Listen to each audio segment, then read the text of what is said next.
ध्यान दो, पास नहीं करो। सुनो, कोल्ड वॉर कंप्लीट करवा दिए थे, आज एक नया टॉपिक पढ़ा रहे हैं, नैम।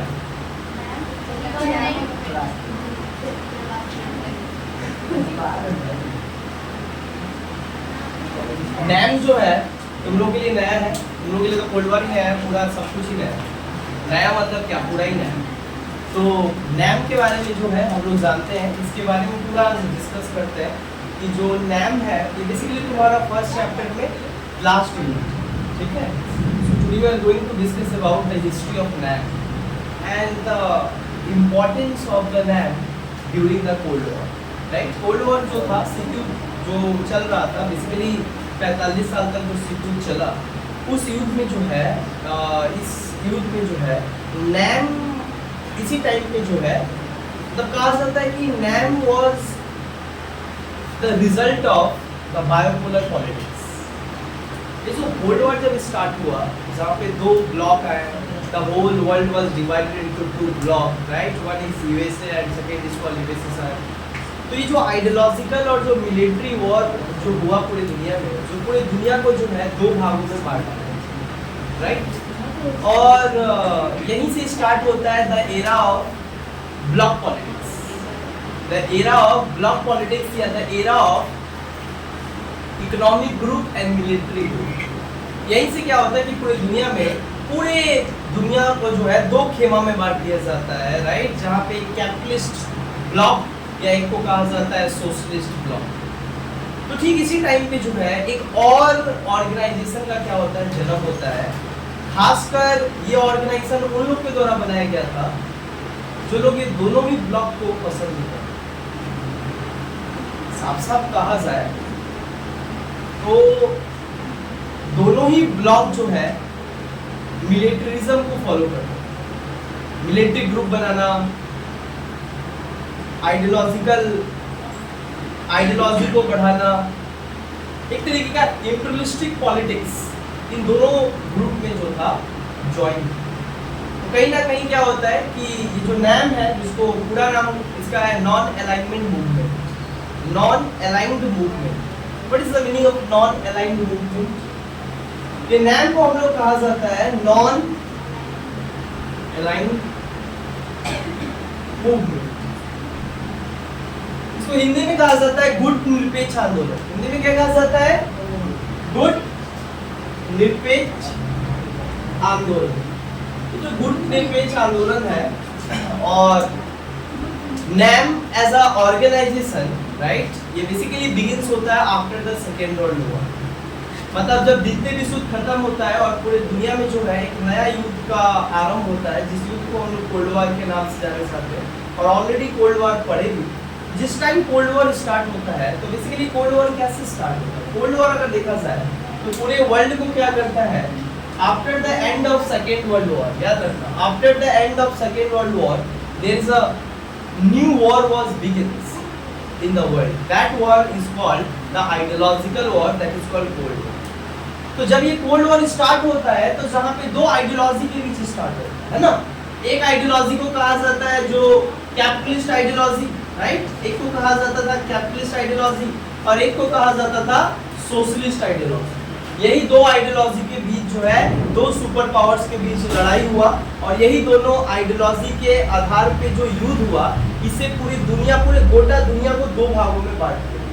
जिसको कैपिटलिस्ट आइडियोलॉजी पसंद था वो अमेरिका की तरफ चला गया और जिस देश को सोशलिस्ट आइडियोलॉजी पसंद हुआ वो सोशलिस्ट आइडियोलॉजी की तरफ चला गया। इस तरीके से देखा जाता है कि दुनिया दो भागों में बढ़ गया, इसीलिए इसको कहा जाता है bipolar politics. Bipolar politics means what? The international system was divided into, the international system was guided by the two pole, that means the two country, right? That means पूरे दुनिया को चलाने वाला दो देश है, एक है अमेरिका और एक है रसिया। इन्हीं के इर्द गिर्द पूरा इंटरनेशनल सिस्टम और इकोनॉमी कुछ भी होता है पूरे दुनिया में तो इन्हीं के इर्द गिर्द क्या होता है, घूमता है। तो इसी टाइम पे क्या होता है, देखा जाता है कि भारत जैसा देश 1945, जैसे कि पता है तुम लोग को, end of world war 2, second world war खत्म हुआ। जब सेकेंड वर्ल्ड वॉर खत्म हुआ तो यूएनओ का निर्माण हुआ। यूएनओ का निर्माण होने के बाद यूएनओ क्या कहा कि दुनिया में जितने भी देश है जो अभी भी क्या कर रहे हैं कि किसी ना किसी देश के द्वारा वहां पे उपनिवेश बनाए हुए हैं, उनको क्या किया जाए, आजाद किया जाए। दैट मीन्स आज भी जो देश 1945 के बाद आज भी अगर वो स्वतंत्र नहीं है और कोई देश उसके ऊपर क्या कर रहा है, उसको गुलाम बना रहा है, तो अब वो समय आ गया है जहां पे कोई भी देश को कोई गुलाम बना के नहीं रख सकता है। डीकोलोनाइजेशन स्टार्ट हो जाता है ना। और डीकोलोनाइजेशन के माध्यम से क्या होता है, देश को बेसिकली क्या होता है, आजाद किया जाता है। तो यहाँ पे एक चीज देखा जाता है कि जब देश सारा आजाद होने लगता है तो भारत जैसा भी देश आजाद होता है ना। तो जब 1947 में इंडिया आजाद होता है, बहुत सारा देश आजाद होता है। इसका मतलब था 1945 के बाद फाइनली द एंड ऑफ एम्पिरियलिज्म। जो इतना हिस्ट्री में तुम लोग पढ़ रहे हो, राइट, इतना लंबे वर्षों से जो एम्पिरियलिज्म चल रहा था, साम्राज्यवाद, उपनिवेशवाद, ये फाइनली जाके खत्म कब हुआ, यूएनओ के बनने के बाद, मतलब सेकेंड वर्ल्ड वॉर खत्म होने के बाद और यूएनओ के बनने के बाद। और यूएनओ क्या बताया, डीकोलोनाइजेशन। डीकोलोनाइजेशन, डीकोलोनाइजेशन का मतलब क्या होता है, डीकोलोनाइजेशन का मतलब होता है जितने भी कॉलोनी बनाया है जो देश, उसको क्या करो, इंडिपेंडेंट करो। कोई भी देश अब जो है दुनिया में गुलाम नहीं रहेगा, उसको सेल्फ डिटर्मिनेशन का अधिकार है। सेल्फ डिटर्मिनेशन का मतलब होता है right to self determination. Right to self determination मतलब right to self rule. Simple मतलब हर एक देश को जो है स्वयं से शासन चलाने का अधिकार है, कोई दूसरा देश किसी देश को चलाएगा। समझ में आ रहा है, ये चीज यहाँ पे होता है। ये जब डीकोलोनाइजेशन होता है पूरी दुनिया में, तो दुनिया में तो बहुत सारा कॉलोनी हर एक देश बनाए थे, यूरोप के बहुत सारा देश बनाए थे। तो होता ये है कि एशिया के बहुत सारा देश आजाद होता है, that is called Asia continent. Asian continent के बहुत सारा देश आजाद होते हैं। साथ ही साथ क्या होता है, अफ्रीका कॉन्टिनेंट में भी बहुत सारे देश को गुलाम बनाया गया था, अफ्रीका कॉन्टिनेंट से भी बहुत सारा देश आजाद होता है। साथ ही साथ क्या होता है, लैटिन अमेरिका, जिसको हम लोग आज साउथ अमेरिका के नाम से जाना जाता है, उसमें भी बहुत सारा यूरोप के देश जो है गुलाम बना के रखे थे। उस महादेश में भी क्या होता है, बहुत सारा देश आजाद होता है। इसी 3 कॉन्टिनेंट को कहा जाता है, ये जो बड़े देश है। एक और बात तुमको बता दे रही यहाँ पे, अमेरिका को कहा जाता है फर्स्ट वर्ल्ड। क्या कहा जाता है, फर्स्ट वर्ल्ड। और रसिया को क्या कहा जाता है, सेकेंड वर्ल्ड। क्या कहा जाता है, अमेरिका को कहा जाता है फर्स्ट वर्ल्ड, रसिया को कहा जाता है सेकेंड वर्ल्ड, और जो बाकी रेस्ट बचा इन लोगों को कहा जाता है थर्ड वर्ल्ड। तो आता है क्वेश्चन कि थर्ड वर्ल्ड कंट्री किसको कहा जाता है, एशिया, अफ्रीका, लैटिन अमेरिका के देशों को थर्ड वर्ल्ड कंट्री कहा जाता है। फर्स्ट वर्ल्ड किसको कहा जाता है, अमेरिका। सेकेंड वर्ल्ड किसको कहा जाता है, रसिया। और उसके बाद जो है थर्ड वर्ल्ड किसको कहा जाता है, एशिया, अफ्रीका, लैटिन अमेरिका। कहने का मतलब होता है बाकी जो देश किसी ना किसी के गुलाम थे, उनको कहा जाता है third world. Understand, Asia, Africa, Latin America are called third world. Understand.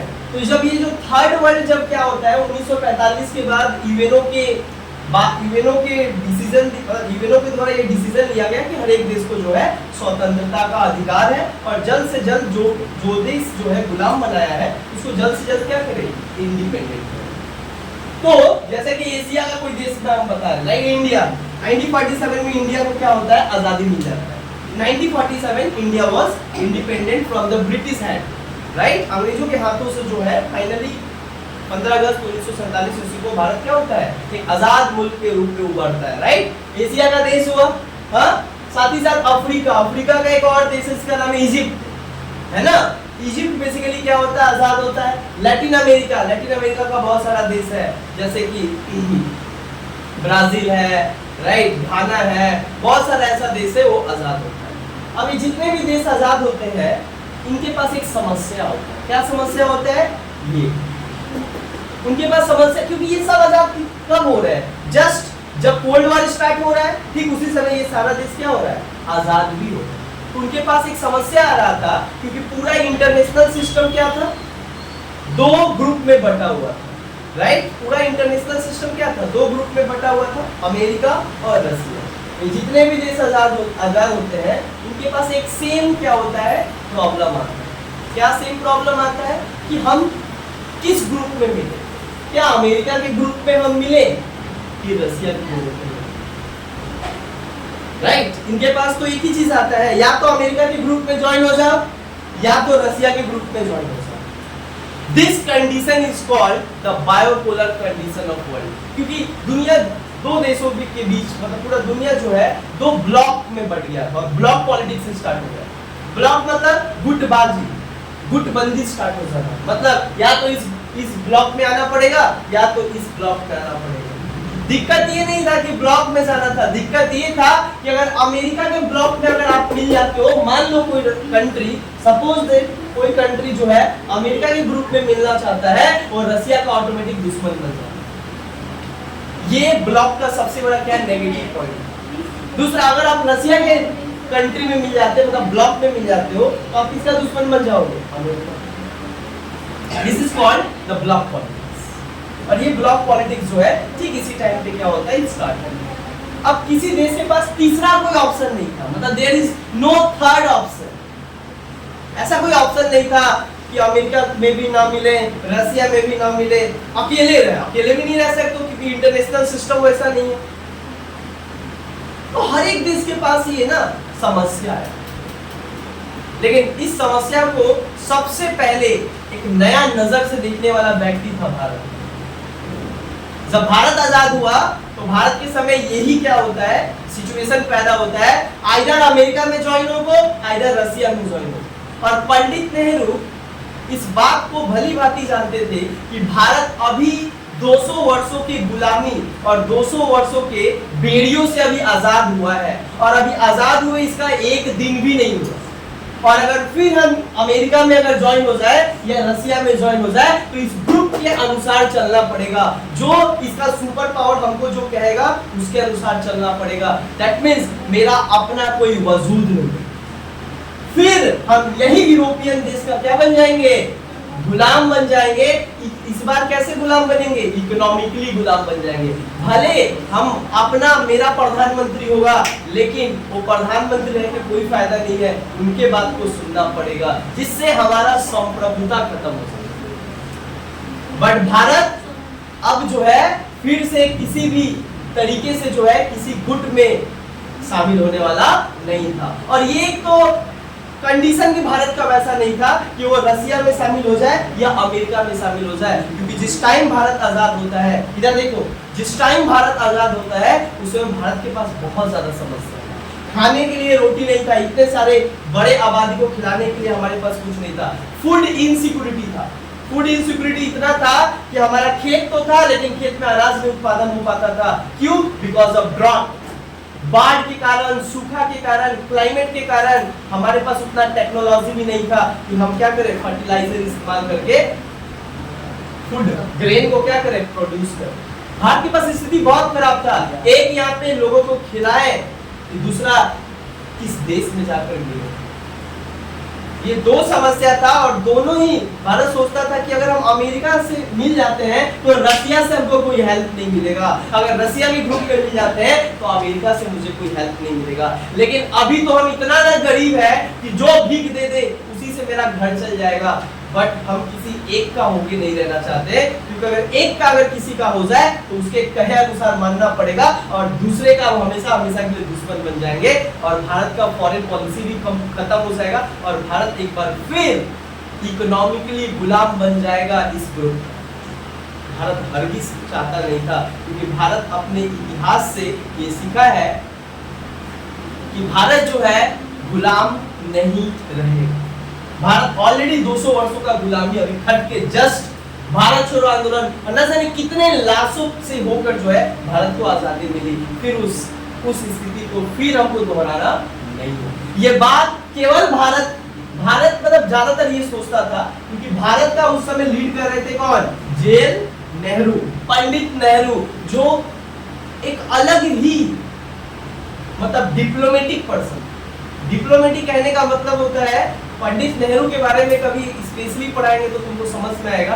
Pandit Nehru वो शख्सियत है जो शख्सियत भारत में तो रहे, बैरिस्टर तो थे, लेकिन उनका जितना भी जो पहनावा, जो बात बर्ताव, जो शिक्षा हुआ है वो भारत के जमीन पे नहीं हुआ है, इंग्लैंड में हुआ है। इसीलिए उनको बहुत सारे लोग तो कहते थे बस नाम के भारतीय है, लेकिन चाल चलन में, बात करने में, ड्रेसिंग सेंस में, बिहेवियर में वो एक अंग्रेज के कद काठी का जो है वो व्यक्ति। उस समय भारत जैसे देश जहाँ भारत में इतना गरीबी भुखमरी छाया हुआ था, उस समय वो बैरिस्टर का डिग्री किए थे। उस समय इंग्लैंड में जाके लंदन में बैरिस्टर का डिग्री किए।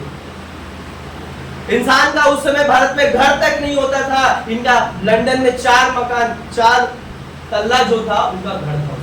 सोचो मतलब, और इनके पिता मोतीलाल नेहरू वो भी बैरिस्टर, वो भी स्वतंत्रता सेनानी, फ्रीडम फाइटर, देश के लिए मर गए।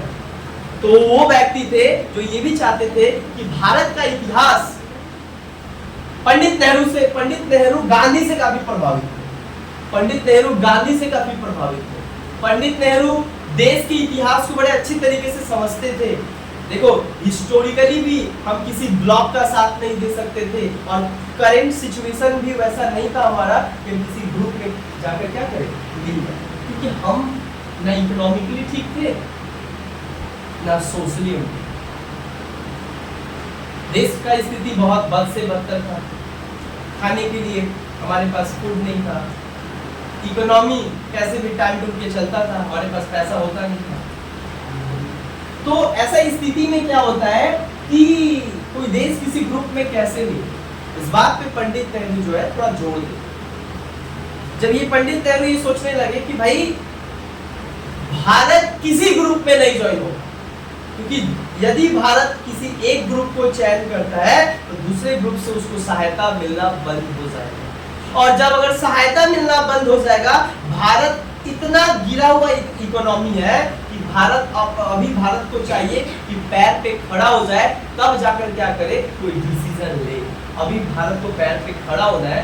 पैर पे खड़ा होने के लिए जो कुछ मिल रहा है वो सब कुछ क्या करना पड़ेगा, लेना पड़ेगा और अपने डेवलपमेंट में लगाना पड़ेगा।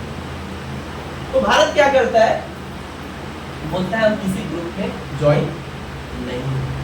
और ये बेसिकली जो आइडिया है ना, the idea of non alignment first time came in the mind of Nehru, कि क्या कोई हम लोग के पास कोई तीसरा अल्टरनेटिव नहीं है, मतलब ज्वाइन होना ही पड़ेगा। अगर हम ज्वाइन हो जाते तो हमारा इंडिपेंडेंट फॉरेन पॉलिसी नहीं रहे, हम तो उसके अनुसार चलना पड़ेगा ना। वो पूंजीवाद, हम भी पूंजीवाद हो जाएंगे। बट किस बात का पूंजीवाद हो जाएंगे, मेरे पास तो पूंजी ही नहीं। अगर उसका ग्रुप में मिल जाते हैं, वो मेरे को हेल्प करेगा, लेकिन हेल्प इंसान करता है उसके पीछे भी कुछ ना कुछ उसका मनसा होता है। अमेरिका से अगर हम सहायता लेंगे और उसके ऊपर डिपेंडेंट हो जाएंगे तो हमको इकोनॉमिकली गुलाम बना देगा। बाद में क्या बोलेगा, जैसा हम बोलेंगे वैसा करना पड़ेगा, नहीं तो हम नहीं बोलेंगे। भारत इस बात से भी जानता था, और नेहरू इस बात को भी जानते थे कि भारत जो है, एक और कारण था, भारत शांति का देश है। ये गौतम बुद्ध का देश है जो कहते थे non violence is the biggest tools. अहिंसा का रास्ता सबसे बड़ा रास्ता है, और यही भारत का इतिहास है और भारत का यही शिक्षा है। पंडित नेहरू चाहते थे कि जो ब्लॉक पॉलिटिक्स है इसमें क्या हो रहा है, मिलिट्री को बढ़ावा दे रहा है, बम बारूद बना रहा है, ये क्या है, वायलेंस है। लेकिन भारत क्या है, एक शांति का देश, पीस। भारत एक वसुधैव कुटुंबकम का देश है, जो देश सभी व्यक्ति को अतिथि मानता है, सभी व्यक्ति को गेस्ट मानता है। समझ आया? तो ये बात जो है भारत का इतिहास से लिया गया, भारत का हिस्ट्री से लिया गया। नॉन वायलेंस, पीस, वसुधैव कुटुंबकम, ये हिस्ट्री है भारत का। और भारत का हिस्ट्री भी अलाउ नहीं कर रहा है कि ऐसे देश के या ऐसे ग्रुप में नहीं मिलो जो देश ब्लॉक पॉलिटिक्स करता है, जो देश मिलिट्री को क्या करता है, बढ़ावा देता है, जो आर्म्स और वेपन को बढ़ावा देता है। भारत कभी हिंसा का समर्थन नहीं करता, आज भी नहीं करता। भारत का ये इतिहास है, आप अपने हिस्ट्री और अपने कल्चर के अगेंस्ट नहीं जा सकते। जो आपका इतिहास है उसी को लेकर चलना पड़ेगा। आज भी भारत क्या बोलता है, यूक्रेन रशिया में मारपीट हो रहा है, कभी भारत खुल के नहीं बात किया। भारत दोनों देश में जाकर दोनों से शांति का अपील कर रहा है। मतलब भारत हमेशा अहिंसा, शांति, परमो धर्मो का ही भारत का जो है शिक्षा है और इतिहास है। तो एक हिस्टोरिकल कारण भी था ब्लॉक से दूर रहना। पंडित नेहरू का कहना था कि इतिहास से हम शिक्षा ले रहे हैं कि हमारा इतिहास ये हमको अलाउ नहीं करता है कि हम कुछ ऐसे ग्रुप के साथ मिले जो ग्रुप बेसिकली वायलेंस में विश्वास करता है, बट हम लोग तो अहिंसा के पुजारी हैं। हम लोग हिंसा वाले लोग के साथ कैसे रह सकते? नहीं, एक ये कारण है हिस्टोरिकल। पंडित नेहरू ये भी चाहते थे कि अगर भारत सपोज दैट किसी एक ग्रुप में शामिल हो जाए तो भारत का अपना आइडेंटिटी खत्म हो जाए।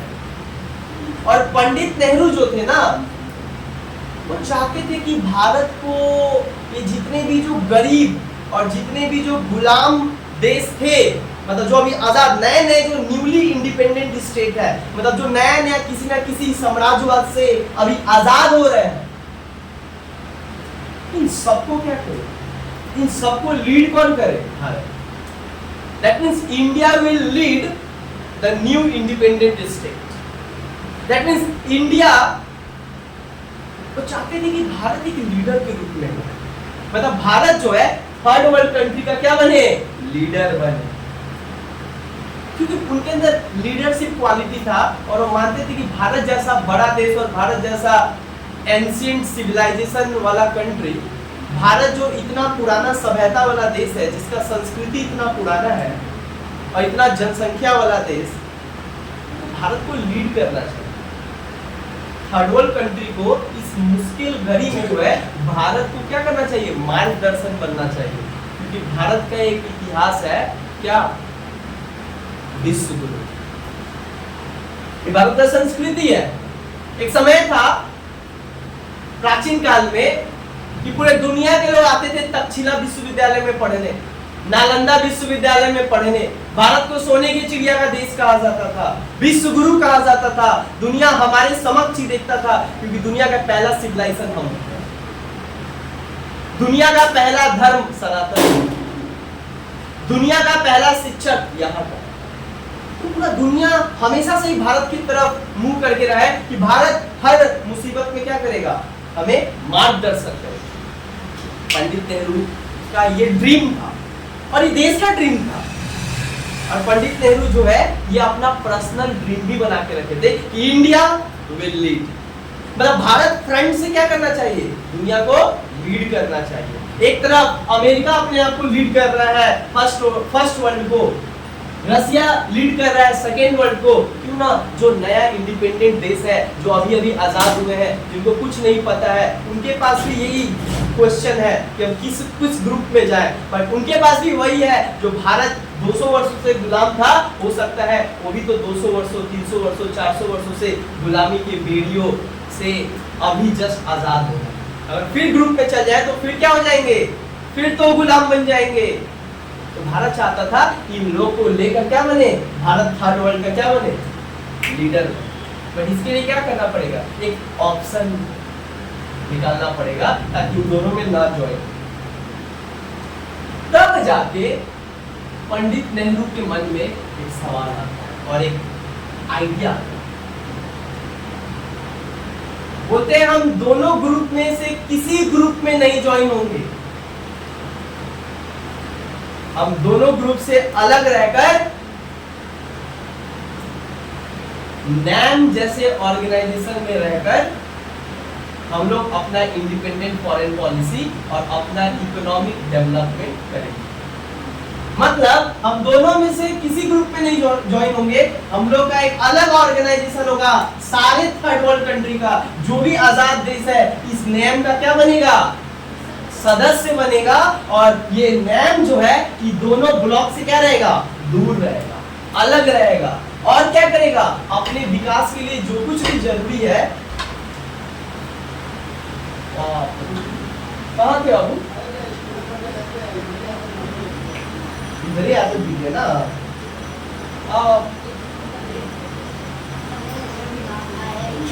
सुनो, तो यहाँ पे जो बताया बताया जा रहा है, जो यहाँ पे नैम का बात किया गया, देखो जो यहाँ पे नैम का बात किया गया कि भारत जो है नैम जैसा ऑर्गेनाइजेशन को क्या करेगा, तैयार करेगा। बट ये नैम का जो शब्द है पहला बार जो है सबसे पहले कब होता है, देखो इसके बारे में डायरेक्ट नैम शब्द नहीं आता, नैम शब्द तो थोड़ा बाद में आता है, लेकिन बैठक होना स्टार्ट हो जाता है कि क्या करें, ग्रुप में ज्वाइन होके कि कुछ तीसरा हम लोग के पास ऑप्शन है, क्या करें। सारा थर्ड वर्ल्ड कंट्री क्या होने लगा, एक कॉन्फ्रेंस हुआ, याद रखना पहला कॉन्फ्रेंस 1947 में एक कॉन्फ्रेंस होता है, इसको एफ्रो एशियन कॉन्फ्रेंस कहा जाता है। Afro Asian conference, Afro Asian conference ये पहला कॉन्फ्रेंस था, ये पहला बैठक था जहां पे जितने भी आजाद देश हुए थे उस टाइम, मतलब 1945 ईस्वी के बाद जितने भी देश आजाद हुए थे वे लोग बेसिकली क्या हुए थे, इस बैठक में शामिल हुए थे। और इस बैठक का मेन बात क्या था कि ये जो दो दुनिया का दो ध्रुव है, मतलब ध्रुव कहने का मतलब होता है अमेरिकन गुट और रशियन गुट, इसमें ज्वाइन होके या इसके खिलाफ अल्टरनेटिव है कुछ, क्या कुछ विकल्प है इसके अलावा, इस बात पे जो है ये मीटिंग बैठा था। और ये मीटिंग क्या हुआ था, दिल्ली में हुआ। ये मीटिंग दिल्ली में होता है और इसको लीड कौन करता है, पंडित नेहरू। हम बोले ना पंडित नेहरू का एक सपना था कि भारत को क्या बनाए, थर्ड वर्ल्ड कंट्री का लीडर बनाए, क्योंकि भारत का भी एक सपना है कि भारत विश्व गुरु। 1947 में पहला कॉन्फ्रेंस होता है इस मुद्दा पे कि जो ऐसा पॉलिटिकल सिस्टम है जहां पे या तो इस ग्रुप में या तो इस ग्रुप में सारा थर्ड वर्ल्ड कंट्री परेशान है कि क्या करें।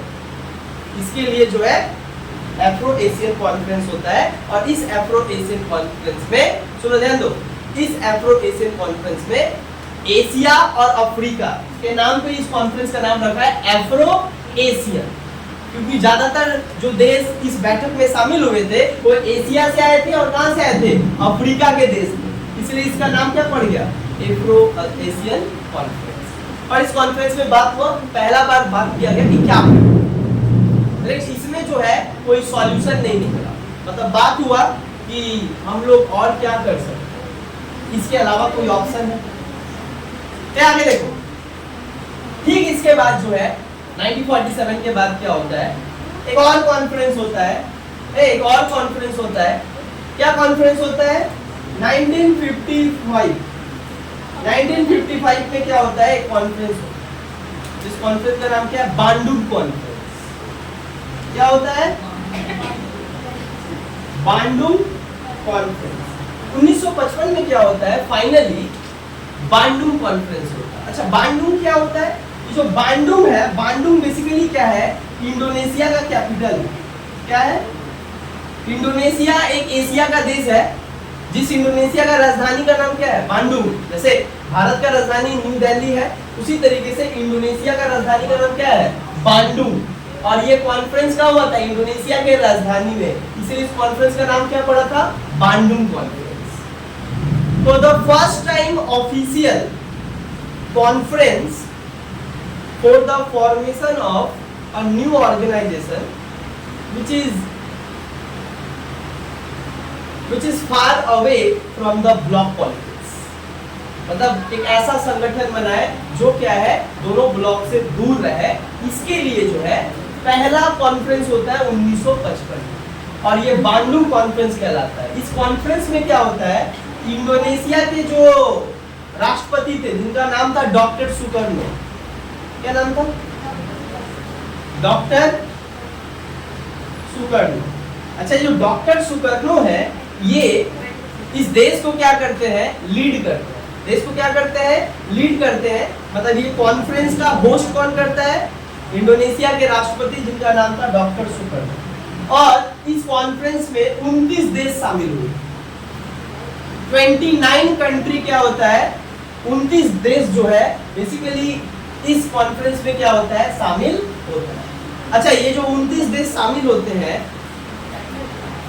सुनो, ये जो 29 देश शामिल होते हैं इस कॉन्फ्रेंस में, तो ये कॉन्फ्रेंस जब होता है फाइनली, इधर देखो ना,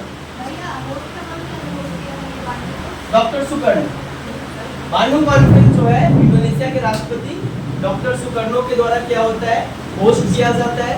और इस कॉन्फ्रेंस में जो है ये बात निकलकर फर्स्ट टाइम क्या होता है, मतलब फर्स्ट टाइम बात आता है कि नैम बोल के एक ऑर्गेनाइजेशन बनाया जाएगा। And the first time the Pandit Nehru use the term NAM. तो बहुत बार एग्जाम में आता है कि नैम जो है, नैम शब्द का इस्तेमाल सबसे पहले किसने किया, पंडित ने। या किसने दिया, पंडित ने। India first time give a new name, right, for this third world country, जिसको क्या नाम दिया गया, नैम, जिसको कहा जाता है नॉन अलाइंड मूवमेंट। अभी जो नॉन अलाइंड मूवमेंट है, बात नहीं करो, ये जो नॉन अलाइंड मूवमेंट है उसको फर्स्ट टाइम किसी कॉन्फ्रेंस में जो है नाम दिया गया। आगे इस कॉन्फ्रेंस के बाद क्या होता है, ये कॉन्फ्रेंस जो है फाइनली सक्सेसफुल होता है। इसमें 3 देश जो है मेन रोल निभाता है इस नैम को बनाने में। मतलब ये जो संगठन है इसको बनाने में 3 देश का बहुत बड़ा रोल है। पहला इंडिया, दूसरा इजिप्ट, तीसरा इंडोनेशिया।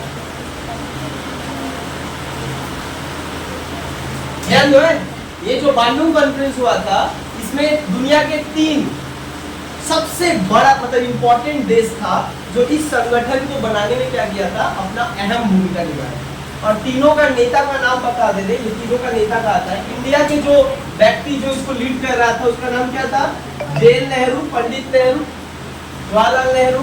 इजिप्ट के राष्ट्रपति का नाम क्या था, अब्देल नासिर, याद है, अब्देल नासिर, पढ़ाए थे स्वेज कैनल, स्वेज क्राइसिस में पढ़ाए थे। और इंडोनेशिया का डॉक्टर सुकर्णो। ये तीनों ने मिलकर सबसे पहले नैम बोल के संगठन को क्या किया था, बनाया। अरे भाई ये जो 3 देश है ना, बोलो 1955 में बांडुंग कॉन्फ्रेंस हुआ। और इस बांडुंग कॉन्फ्रेंस, बांडुंग इंडोनेशिया का कैपिटल है इसलिए इसका नाम पड़ गया बांडुंग कॉन्फ्रेंस। इस कॉन्फ्रेंस में 3 देश जो है मिलकर, एक्चुअल में 29 कंट्री शामिल था, लेकिन मेनली 3 देश मिलकर क्या करता है, पूरा नैम को बनाता है। India, Egypt, Indonesia. इंडिया का नेता का नाम नेहरू, इजिप्ट मतलब नासिर और इंडोनेशिया मतलब डॉक्टर सुकर्णो। ये 3 लोग मिलकर क्या करते हैं, नैम बनाते हैं। आगे अच्छा, ये बनने के बाद नैम क्या होता है, पंडित नेहरू ही क्या करते हैं 1954 में, ध्यान दो 1954 में क्या होता है, पंडित नेहरू गए थे कोलंबिया। कोलंबिया है कहाँ, कोलंबिया है श्रीलंका। तो श्रीलंका में जब जाते हैं, सुनो है, पहले कैपिटल था, अभी तो श्री जयवर्धने कोटा हो गया है, लेकिन पहले कैपिटल था श्रीलंका का कोलंबिया।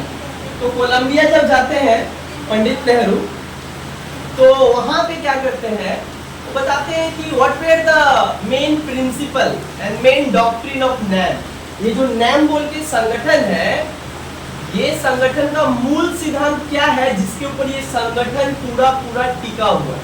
मतलब what were the fundamental principle and fundamental pillar of NAM. ये जो नैम बोल के संगठन है, ये संगठन किस पिलर पे है, मतलब इसका मूलभूत सिद्धांत क्या है। तो ये 5 तो सिद्धांत बताए। कितना सिद्धांत बताए, 5 डॉक्ट्रिन। इसी को कहा जाता है पंचशील। क्या बोला जाता है, पंचशील। पंचशील का मतलब क्या होता है, 5 पिलर। पंच मतलब 5, सील मतलब पिलर, मतलब ये पूरा नैम 5 प्रिंसिपल पे क्या हुआ है, टिका हुआ है। इसी को क्या कहते हैं वो लोग शॉर्ट फॉर्म में, Panchsheel. Panchsheel doctrine, that means the NAM is fully based on this 5 principle and every members of NAM should follow this 5 principle. Then आपको कहलाया जाएगा कि आप नैम के सदस्य हो। आपको ये 5 सिद्धांत को क्या करना पड़ेगा, फॉलो करना पड़ेगा। देखो उस टाइम जो है चाइना भी 1949 में आजाद होता है। हमसे 2 साल बाद आजाद होता है। उसके पास भी यही प्रॉब्लम आता है कि हम अमेरिका में ज्वाइन होके कि रसिया में ज्वाइन। तो फिलहाल 1954 में क्या होता है, पंडित नेहरू दोस्त होने के नाते चाइना के राष्ट्रपति चाउ एन लाई, चाइना के राष्ट्रपति का नाम क्या था, चाइना के जो राष्ट्रपति थे उनका नाम क्या था, चाउ एन लाई। अच्छा, ये जो चाउ एन लाई थे, ये जो चाउ एन लाई थे, उनको क्या करते, एक ऑफर देते, मतलब एक बड़ा भाई होने के नाते हम लोग क्या करते हैं, चाइना को एक ऑफर देते हैं। पंडित नेहरू क्या ऑफर देते हैं, बोलते हैं कि काम कीजिए, आप भी इस नैम का सदस्य बन जाइए, आप भी जो है नैम का सदस्य बन जाइए और भारत और चाइना का संबंध जो है अच्छा हो जाए। चाइना पहले बोलता है कि क्या है, बोलता है, भारत बोलता है अगर भारत के साथ दोस्ती रखना है तो आपको ये 5 चीज मानना पड़ेगा, तब जाकर जो है भारत और चाइना एक अच्छे दोस्त बन सकते। दैट मींस अगर नैम का सदस्य बनना है या भारत के साथ संबंध रखना है तो आपको इस 5 सिद्धांतों को क्या करना पड़ेगा, फॉलो करना पड़ेगा और मानना पड़ेगा। अच्छा, ये 5 सिद्धांत को 1954 में इंडिया और चाइना के बीच हुआ। इसी को कहा जाता है Panchsheel agreement between India and China. बहुत बार क्वेश्चन आएगा कि पंचशील एग्रीमेंट कब हुआ, 1954 में। किसके किसके बीच हुआ, साइनो इंडिया। याद रखना, चाइना इंडिया नहीं होता है, साइनो इंडिया होता है। जब भी हम लोग पढ़ते हैं Sino India, China, Indo China अगर बोलते हैं, ऐसे अगर बोलते हैं इंडो चाइना, तो इंडो चाइना का मतलब हो गया वियतनाम, समझ आ रहा है? तो ऐसे बोलेंगे हम लोग, जब भी चाइना और भारत को एक साथ बोलेंगे तो ऐसे बोलेंगे, साइनो इंडिया। साइनो मतलब चाइना, इंडिया मतलब इंडिया। अच्छा, इन दोनों के बीच पंचशील कॉन्फ्रेंस कब हुआ, 1954। किसके बीच हुआ था, पंडित नेहरू और वहां के राष्ट्रपति चाउ एन लाई, इनके बीच हुआ था, जिसमें 5 प्रिंसिपल पे जो है क्या होता है, बात होता है कि 5 को आपको फॉलो करना पड़ता है। क्या क्या था बता दे। अच्छा, these are the main principle, these are the 5 main pillars of NAM। ये पूरा NAM जो है, अगर ये 5 प्रिंसिपल समझ जाते हो तो पूरा NAM कंप्लीट है, क्योंकि पूरा का पूरा NAM जो है इसी 5 सिद्धांत पे आज तक टिका हुआ है। पहला क्या बोलते हैं, सुनो है, पहला क्या बोलते हैं, each state respect sovereignty integrity of country। हर देश को क्या करना पड़ेगा, सोवरेनिटी एंड इंटीग्रिटी, इंटीग्रिटी को क्या करना पड़ेगा, फॉलो करना पड़ेगा। That means each state must respect the sovereignty and integrity of each country। Integrity मतलब अखंडता। हर एक देश को जो है दूसरे देश के संप्रभुता और अखंडता का क्या करना पड़ेगा, रिस्पेक्ट करना पड़ेगा, आदर करना पड़ेगा। ये पहला सिद्धांत। दूसरा सिद्धांत क्या बोलते हैं, दूसरा सिद्धांत है no interference, right? No interference in the domestic affairs of state। किसी भी देश के आंतरिक मामले में क्या हो रहा है, कोई देश उसमें क्या नहीं करेगा, इंटरफेयर नहीं करेगा। मतलब non interfere in the internal matters of state या in the domestic affairs of state. याद रखना, non interference of state, non-interference of state in domestic affairs। affairs मतलब मैटर।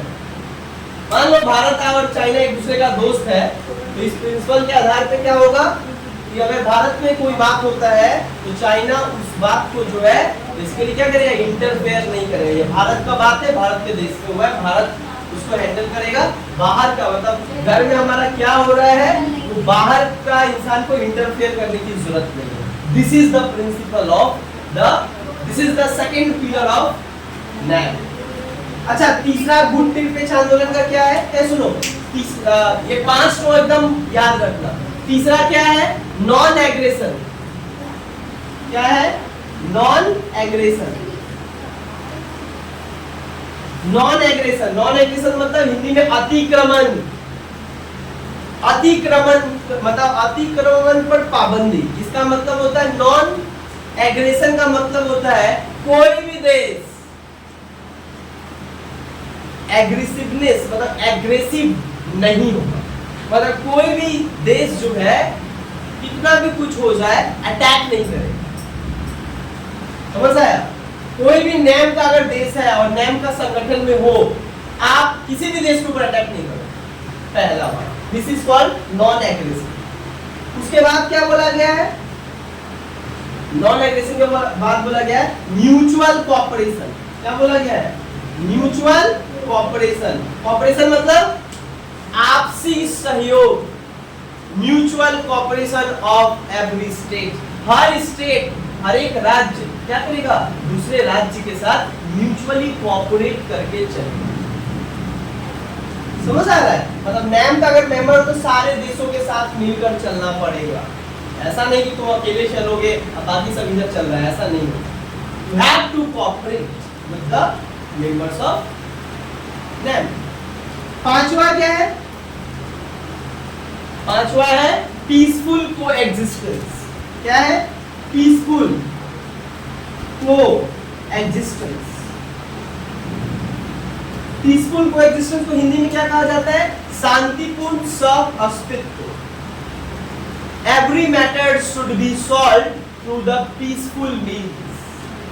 हर वो मामला चाहे कितना भी बड़ा मामला हो, बैठक के जरिए नेगोशिएट करके बातचीत के माध्यम से सॉल्व करोगे, ना कि अटैक मिलिट्री के जरिए। Understand? These are the 5 pillars of mutual peaceful coexistence, coexistence शांतिपूर्ण सहअस्तित्व। समझ में आया? ये 5 जो है principal, these are called the main pillar of NAM। समझ आया? बट ये सबसे पहले कौन दिया था? पंडित नेहरू। इसी के आधार पे 1954 में इंडिया और चाइना का संबंध बना कि हम तुमको तुम्हारे संप्रभुता को क्या करेंगे? रिस्पेक्ट करेंगे, तुम हमको करोगे। दूसरा, कोई भी देश ना हम तुम्हारे इंटरनल मैटर में पढ़ेंगे ना तुम हमारे इंटरनल मैटर में पढ़ोगे। ठीक है? उसके बाद नॉन एग्रेशन, अटैक नहीं करेगा कोई देश किसी देश पे। म्यूचुअल कोऑपरेशन, आपसी सहयोग बना के रखेंगे। और पीसफुल कोएग्जिस्टेंस, हर मामले को कैसे सुलझाएंगे? शांति से। लेकिन यही चाइना 1954 में क्या करता है? हमारे साथ पंचशील साइन करता है और जिसमें होता है कि हर एक देश इसको फॉलो करे। और यही चाइना 1962 में क्या करता है? इंडिया के ऊपर अटैक करता है। और दैट इज कॉल्ड, ये जब साइन हुआ था तो एक भाषा बोला जाता था हिंदी चीनी भाई। क्या कहा जाता था? हिंदी चीनी भाई भाई। क्यों? क्योंकि फर्स्ट टाइम चाइना और इंडिया इतना अच्छा संबंध बनाया था पंडित नेहरू के डिप्लोमेसी। लेकिन पीठ के पीछे छुरा मारा, ये सब चीज एक्सेप्ट करके लास्ट में 1962 में अटैक कर। समझ आ रहा है? इसी से भारत का संबंध वहां से टूट जाता और आज तक भारत का चाइना के साथ संबंध। उसके बाद से न किसी, ट्राई तो बहुत लोगों ने किया, अटल बिहारी वाजपेयी भी ट्राई किए थे, बहुत लोग ट्राई किया था, लेकिन चाइना के साथ जो है आज तक हम ये नहीं कह सकते कि अच्छा संबंध। संबंध कैसा है? तुमको ये चाहिए, तुमको हम दे देंगे, मेरे को ये चाहिए, तुम हमको दे देंगे। There is no cordial relation. Understand? ये समझ में आया? ये समझ में आई होला? तो 1955 में क्या होता है? ये कॉन्फ्रेंस, बांडुंग कॉन्फ्रेंस होता है और बांडुंग कॉन्फ्रेंस में ही ये बात 5 मेन पिलर क्या होता है? These are the main principle of NAM। NAM का ये सबसे मेन क्या था? सिद्धांत था, जिसके ऊपर पूरा का पूरा संगठन क्या कर रहा है? काम कर रहा है। आगे बता, आगे देखो, यहाँ तक तो हम लोग NAM के बारे में थोड़ा समझे, बांडुंग कॉन्फ्रेंस हम थोड़ा आगे अगर जैसे बढ़ते हैं 1955 में क्या होता है? NAM का कुछ सिद्धांत बन जाता है। लेकिन ये तुमको जानना बहुत जरूरी है। चलो प्रिंसिपल तो तुम जान गए, ऑब्जेक्टिव जानना बहुत जरूरी है। ये जो NAM बनाया गया था वास्तव में ये NAM है क्या? पहले NAM के बारे में तो अच्छे से जानो। What do mean by NAM? या नॉन अलाइनमेंट मूवमेंट क्या है? गुट निरपेक्ष आंदोलन से क्या समझते हो? देखो, गुट निरपेक्ष आंदोलन का तात्पर्य है कि दोनों ही ग्रुप से अलग रहकर स्वतंत्र विदेश नीति बनाना और अपना आर्थिक विकास के लिए स्वयं ही क्या करना, नीति बनाना और अपने आप को आर्थिक रूप से, सामाजिक रूप से और हर क्षेत्र में जो है अपना विकास करना। नॉन अलाइंड मूवमेंट, इसका मतलब होता है कि आप दोनों ग्रुप से दूर रहकर, अलग इंडिपेंडेंट रहकर अपना विदेश नीति निर्धारण करना और अपने देश को आगे बढ़ाने के लिए जो कुछ भी जरूरत है उसको क्या करना, पूरा करना, यही कहलाता है नॉन अलाइंड मूवमेंट। मतलब आप क्या है, इसे जुड़े हुए नहीं। नॉन अलाइनमेंट का मतलब क्या होता है? नॉन अलाइनमेंट का मतलब होता है separation from power politics, separation from block politics. मतलब हम जो है किसी ग्रुप से संबंध नहीं रखते हैं, हम अपना देश के लिए क्या करते हैं, नीति बनाते हैं और उस नीति के तहत अपना देश का विकास करते हैं। हमको ब्लॉक से लेना देना है ही नहीं। समझ आ रहा है?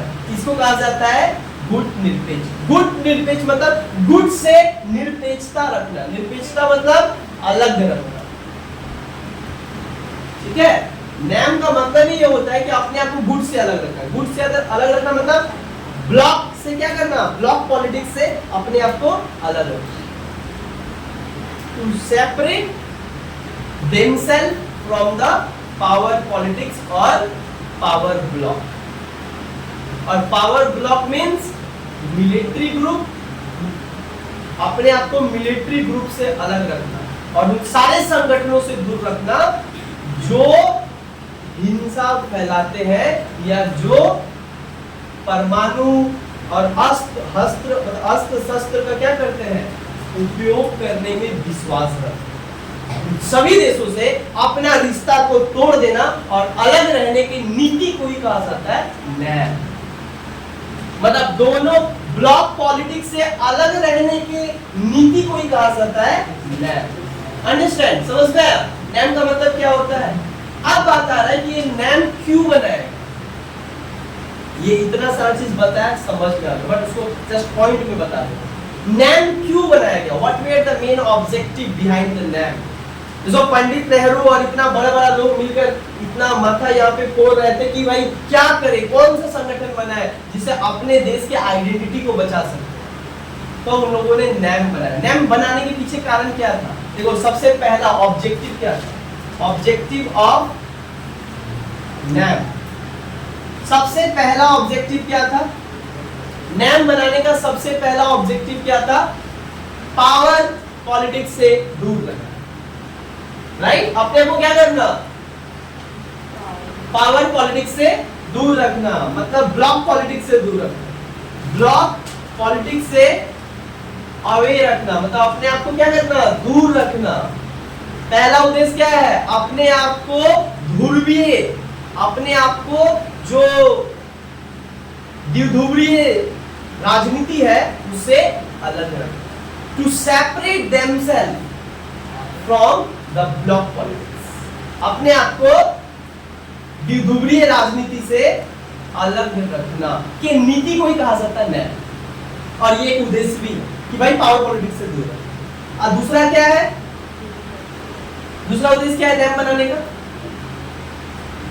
दूसरा नैम बनाने का उद्देश्य क्या है? मिलिट्री गुट से अलग रखना। क्या होता है? मिलिट्रिज्म से अलग रखना, मतलब मिलिट्री ग्रुप से क्या करना? अपने आप को अलग रखना। To separate themselves from the military group. जैसे कि तुमको पता है अमेरिका बनाया था नेटो, ये बनाया था ये लोग भी बनाया था तुम्हारा नेटो और वार्साओ पैक्ट, है ना? 1955, 1949, ये दोनों क्या है? मिलिट्री ऑर्गेनाइजेशन है कि अगर हमारे देश पर अगर यहाँ से गोली चला तो हम यहाँ से क्या करेंगे?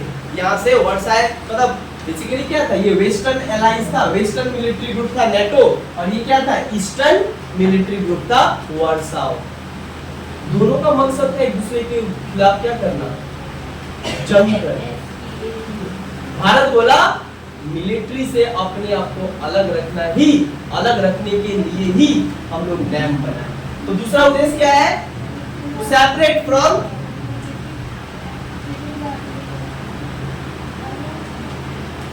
मिलिट्री ब्लॉक या ग्रुप। मिलिट्री ग्रुप से क्या करना है आपको? मिलिट्री ग्रुप से क्या करना? अपने आप को अलग रखना। तीसरा उद्देश्य क्या था? तीसरा उद्देश्य क्या था? देश के विदेश नीति को स्वतंत्र रखना। जब आप किसी दूसरे ग्रुप में मिल जाते हो तो उसके अनुसार चलना पड़ता है, लेकिन ये बनाया इसलिए गया ताकि आप इंडिपेंडेंट रह सको, स्वतंत्र रह सको, अपना स्वतंत्र रूप से रहकर स्वतंत्र रूप से अपना विकास कर सको। समझ में आ रहा है? तीसरा मेन प्रिंसिपल क्या है? तीसरा मेन प्रिंसिपल है to make your foreign policy independent and make country independent. अपने देश को स्वतंत्र रखना और साथ साथ अपने विदेश नीति का स्वतंत्रता रूप से क्या करना? बनाए रखना भी एक क्या है? नियम बनाने का उद्देश्य, ताकि यहाँ पे जो लोग रहेंगे अपना जो मन करेगा वो करेंगे, लेकिन वहां पे रहेंगे तो ब्लॉक के अनुसार चलना पड़ेगा, किसी और के जो वो लोग बोलेगा तुमको करना पड़ेगा, जिससे क्या होगा? तुम्हारा खुद का फॉरेन पॉलिसी नहीं है, खुद का कोई डिसीजन नहीं रहेगा। ये बात जो है यहाँ पे ये एक मेन ऑब्जेक्टिव है। समझ में आ रहा है? These are the main objective। एक और ऑब्जेक्टिव क्या था? एक और ऑब्जेक्टिव था जो पंडित नेहरू सोचे थे। बोलते खाली ये सब तो मेन चीज है, लेकिन सबसे बड़ा चीज क्या है कि जितने भी देश अभी गुलामी से बाहर निकले हैं सब के सब एक्सप्लॉइटेड है, सब के सब क्या है? सब के सब शोषित है, सब के सब क्या हुआ है? पुअर है। They are poor, they are nasty, they are exploited, कुछ नहीं उनके पास, इकोनॉमिकली पुअर है, आर्थिक रूप से क्या है? आर्थिक स्थिति बहुत दयनीय है।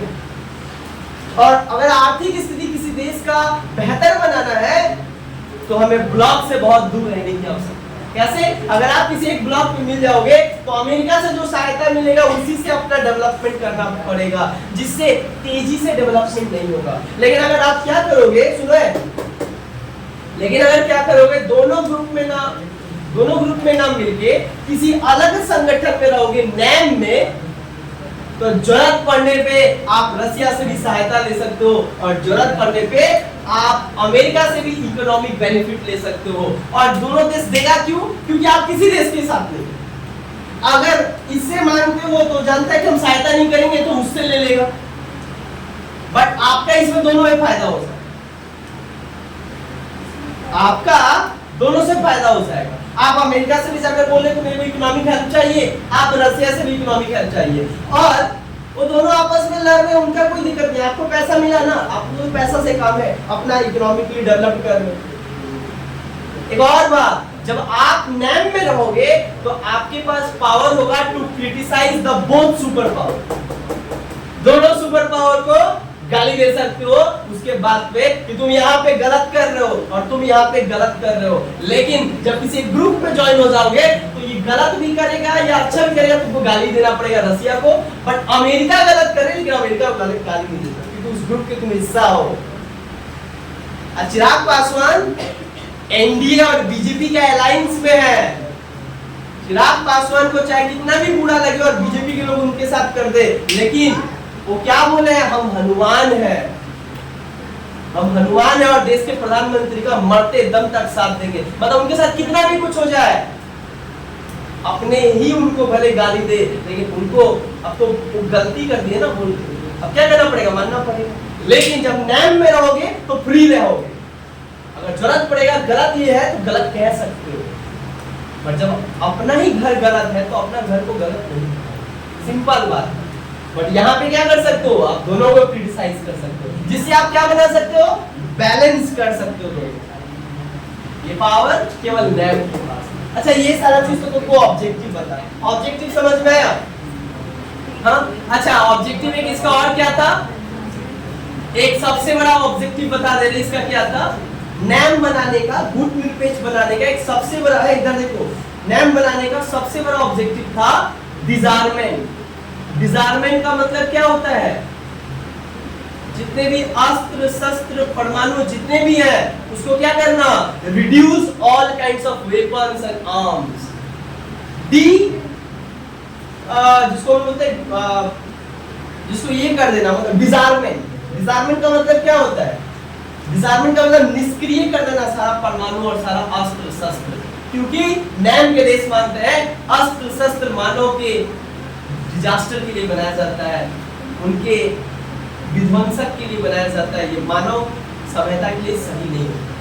मतलब ये लोग जो डिजार्मेंट का भी अगेंस्ट है, मतलब डिजार्मेंट में फॉलो करते हैं।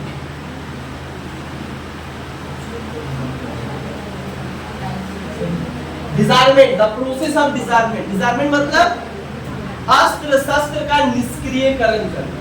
निष्क्रियकरण करना मतलब उसको क्या करना, कम करना। Reduce the number of arms and weapon.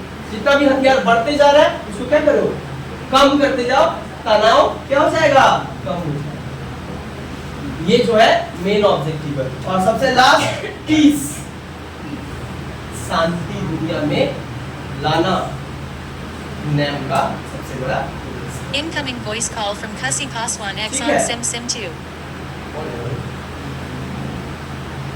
Incoming voice call from तो यहाँ पे जो है बेसिकली नैम में यहाँ पे तुम लोगों को ऑब्जेक्टिव समझ में आया। ऑब्जेक्टिव के बाद जो है लास्ट ये वाला बता दे रहे हैं, उसके बाद नेक्स्ट क्लास बताएंगे। सुनो, यहाँ तक समझ में आया, उद्देश्य समझ में आ गया, मेन सिद्धांत समझ में आया। मेन सिद्धांत क्या है, पंचशील। ठीक है, आगे बताते हैं। 1961 पहला कॉन्फ्रेंस होता है, the first official conference. That means इसको कहते हैं द फर्स्ट कॉन्फ्रेंस नहीं कहा जाता है, the first summit of NAM, मतलब नॉन अलाइंड मूवमेंट का पहला जो समितीय बैठक होता है, पहली जो बैठक होता है, तैयार हो गया पूरा नैम वगैरह, और पहला जो बैठक होता है वो बैठक कहाँ पे होता है, उस बैठक को क्या कहा जाता है, बेलग्रेड समिट कहा जाता है। Belgrade summit. अब बेलग्रेड समिट क्या है, या इसको हिंदी में कहते हैं बेलग्रेड सम्मेलन। नैम का सबसे पहला सम्मेलन कहाँ बुलाया गया, बेलग्रेड में बुलाया गया। और ये बेलग्रेड है क्या, बेलग्रेड एक कंट्री का कैपिटल है जिसका नाम है यूगोस्लाविया। क्या नाम है, यूगोस्लाविया। यूगोस्लाविया का राजधानी बेलग्रेड। यहीं पे क्या होता है, नैम बनने के बाद पहला बार इसका क्या होता है, ऑफिशियल बैठक बुलाया जाता है कि आगे का आप बात करते हैं कि क्या करना है, कैसे करना है, कैसे शांति लाना है, ये सबको बस फॉलो करो, कैसे मिलिट्री से दूर रहना है, डिजार्मेंट कैसे करना है, ये सब कुछ जो है ये बात यहाँ पे फॉलो किया जाता है। अच्छा, यूगोस्लाविया के राष्ट्रपति जिनका नाम क्या था, टीटो। इनका पूरा नाम था जोसेफ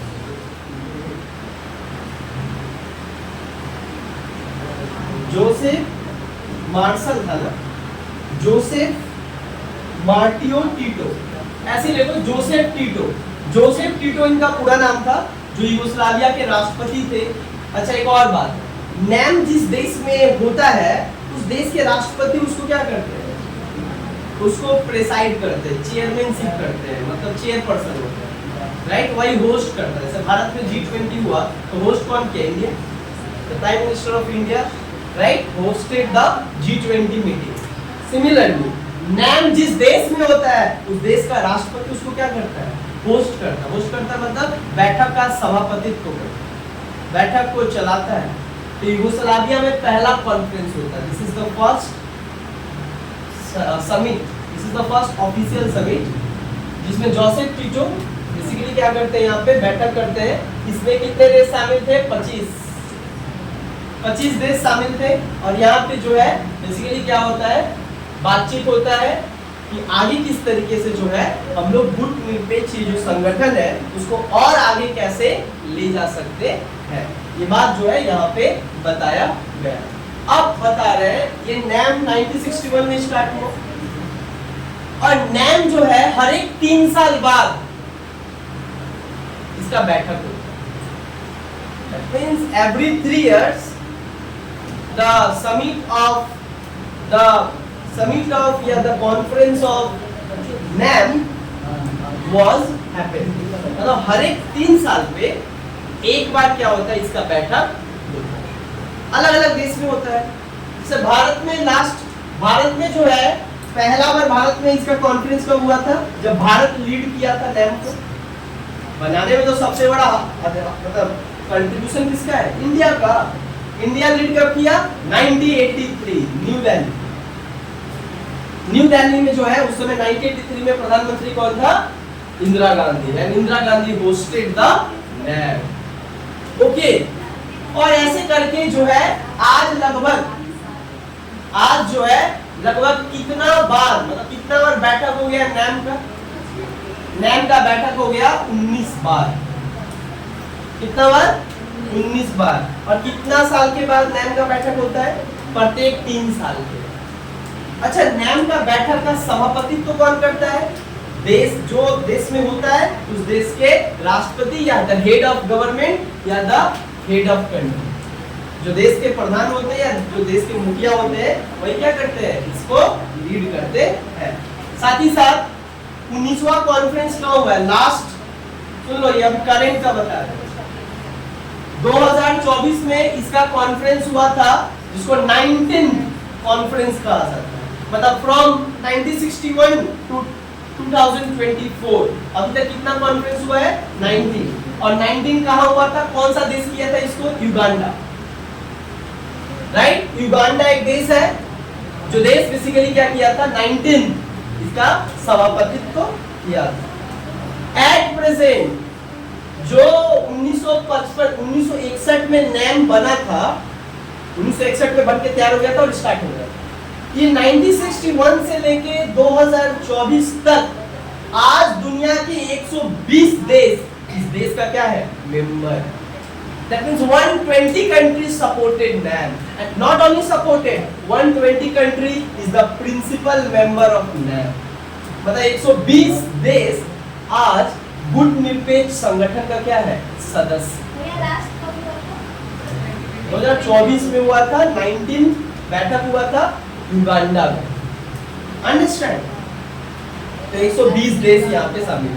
ये दूसरा सबसे बड़ा ऑर्गेनाइजेशन है। NAM is the second most largest multiple organization after the UNO. UNO में कितने देश है, 193। इसके बाद के क्लास में वही पढ़ाएंगे। 193 देश यूएनओ का मेंबर है, बट उसके बाद नैम का सबसे ज्यादा है, कितना, 120। तो बहुत क्वेश्चन आएगा, at present how many members country participated in NAM, 120। 120 देश इसका मौजूदगी में आज भी जो है सदस्य है। समझ में आया यहाँ पे 120 देश। तो इस तरीके से जो है यहाँ पे तुम्हारा नैम वगैरह हुआ है। लेकिन एक और बात तो ये है कि आज 2024 चल रहा है, लेकिन ये बनाया गया क्यों था और बनाना का जरूरत क्यों पड़ा, क्योंकि कोल्ड वॉर स्टार्ट हो गया था, जहाँ पे पूरा दुनिया 2 भागों में बट गया था। लेकिन कोल्ड वॉर तो स्टार्ट हुआ था 1945 और 1991 में खत्म हो गया, लेकिन अभी भी ये चला जा रहा है। जो बनाया ही गया था, जिसका उत्पत्ति हुआ है कोल्ड वॉर के कारण, तो कोल्ड वॉर जब ना है, मतलब बायपोलर वर्ल्ड भी ना है। यस ना, बायपोलर कॉन्फ्लिक्ट खत्म हो गया 1991 के बाद, after the disintegration of Soviet union. 1991 में क्या होता है, रसिया का क्या होता है, 15 टुकड़ा हो जाने के बाद क्या होता है, रसिया टूट जाता है और रसिया वॉर को पीछे ले लेता है, जिसके कारण कोल्ड वॉर खत्म हो जाता है। बट फिर भी ये आगे क्यों गया, अब इसका क्या काम है, उस समय काम था मिलिट्री को रोकना, ब्लॉक पॉलिटिक्स चल रहा था, आर्म बढ़ रहा था, तो कम करने के लिए आए थे। अब किस लिए है, 1998 में एक डरबन कॉन्फ्रेंस होता है। क्या होता है, डरबन कॉन्फ्रेंस होता है, और इस कॉन्फ्रेंस में नैम का काम स्थिति देखते हुए, टाइम और सिचुएशन और कंडीशन देखते हुए इसका काम भी चेंज कर दिया। That means the activity and the scenario and the objective of NAM was changed in this conference। और बोला गया भले कोल्ड वॉर खत्म हो गया, लेकिन और ये इतना अच्छा काम किया है कोल्ड वॉर में पूरा, तो इसको और भी आगे का जो इशू है उस पर भी काम करें। ताकि क्या हो, बहुत ज्यादा सफलता मिले। तो आज कौन सा काम कर रहा है, उसका मेन उद्देश्य क्या है? आज सबसे बड़ा उद्देश्य है इन्वायरमेंट, पर्यावरण का सुरक्षित रखना। समझ आ रहा है? पर्यावरण आज इसका मेन मुद्दा क्या है जिसके ऊपर काम करता है? 1991 के बाद इसका काम चेंज हो गया। आज काम किस पे करता है? इन्वायरमेंट सब्जेक्ट पे काम करता है। आज किसके ऊपर काम करता है? एड्स। आज हाँ 1990 के बाद जो है पूरे थर्ड वर्ल्ड कंट्री, जितने भी जो गरीब देश है, उसमें AIDS basically a kind of disease, जो बेसिकली 1990 में जो है पूरे थर्ड वर्ल्ड कंट्री में क्या होता है? फैलता है। राइट? अरे भाई, AIDS is a disease, okay, it is a biological disease that is, और ये टैकल करने के लिए पूरी दुनिया में चलाया गया। उसके बाद और क्या? टेररिज्म, जो आतंकवाद बढ़ते जा रहा है, इसको कंट्रोल करने के लिए क्या किया गया? याद रखना, टेररिज्म। ये सब आज इसका रिलेवेंट टॉपिक है जिसके ऊपर नैम जो है काम करता है। और देश के प्रधानमंत्री युगांडा जब 2024 में हुआ था तो वहां भी जाकर शामिल हुए और क्या किए? युगांडा का मीटिंग 2024 का मेन मुद्दा क्या था? इजराइल को क्रिटिसाइज करना और काउंटर अटैक करना कि गाजा के ऊपर जिस तरीके से तुम बम मार रहे हो, आम इंसान मर रहा है। क्योंकि एक प्रिंसिपल था ना, पीस, शांति। तो जहां कहीं भी शांति को भंग करने का कोई काम हो रहा है, वहां पे नैम क्या कर रहा है? अपना बात उठा रहा है। इजराइल को रोकने का कोशिश कर रहा है कौन? नैम के सारे सदस्य। तो आज भी ये नैम क्या हो रहा है? चल रहा है। हालांकि कोल्ड वॉर खत्म हो गया, तो कोल्ड वॉर खत्म होने के साथ साथ इसका काम भी क्या होता है? चेंज। अंडरस्टैंड? तो ये पूरा का पूरा जो है नैम है, किस तरीके से शुरू हुआ, इसका मेन सिद्धांत क्या है, और इसको शुरू करने वाला व्यक्ति का नाम था पंडित नेहरू। इसलिए माना जाता है भारत का पंडित नेहरू को माना जाता है, Pandit Nehru is the creator of NAM. Understand?